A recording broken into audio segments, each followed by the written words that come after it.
niyo po mga dilaw-dilaw sa loob ng cave na yan, yung mga dilaw na bato, yan po yung mga rock formations kung tawagin natin. Yan po nanggaling sa tubig.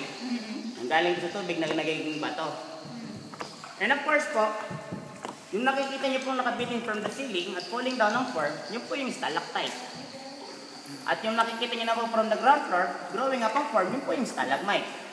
Ang pagkakaiba lang po nila is letter C and letter G. Stalactite po, letter C, ceiling. Diba? Stalagmite, letter G, ground floor. Kuha niyo pa? Hindi makinig, bagsak sa exam, ha? Stalactite? C, ma'am, C. Ceiling. Stalagmite, G, ground floor.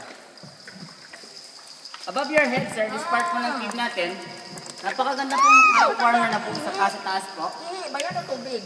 Tubig. Normally, ma'am, tubig po. Pero hindi ko sigurado kung tubig o ihi. Kasi pakiramdaman niyo lang, ma'am, kapag malamig po, tubig yun. Kapag mainit-init po, ihi yun. At kapag nanguya niyo, ma'am, na medyo matigas-tigas po, tayo yun. Pero pag mainit po at marami, ihi ko yun.